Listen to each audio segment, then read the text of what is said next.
మనం India versus England test match day 1 review చూద్దాం. England toss గెలిచి బౌలింగ్ ఎంచుకుంది.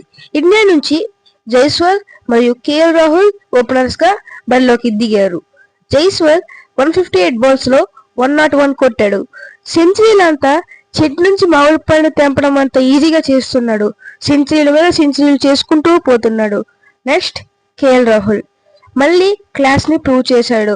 78 బాల్స్ లో 42 రన్స్ కొట్టాడు. నెక్స్ట్ సుదర్శన్ స్కోర్ బోర్డ్ ని ఏ మాత్రం డిస్టర్బ్ చేయకుండా డక్అవుట్ అయి వెనుతిరిగాడు. Next captain Shubman Gill. అసలు Jaiswal and Gill England bowlers ఏమనుకుంటున్నారు బాబు, 1 డేలోనే 2 సెంచరీస్ నమోదయ్యాయి. గిల్ 175 బాల్స్ లో 127 రన్స్ కొట్టి నాట్అవుట్ గా ఉన్నాడు. నెక్స్ట్ పంత్ 102 బాల్స్ లో 65 రన్స్ కొట్టాడు. 2022లో ఉన్న పంత్ మళ్ళీ కంబ్యాక్ ఇచ్చాడు. డే 1 అయ్యేసరికి 359 రన్స్ చేసి 3 వికెట్స్ కోల్పోయింది ఇండియా. అండ్ ఇంగ్లాండ్ బౌలర్స్ విషయానికి వస్తే కెప్టెన్ బెన్ స్టోక్స్ 2 వికెట్స్ తీసుకున్నాడు అండ్ కార్స్ 1 వికెట్ తీసుకున్నాడు.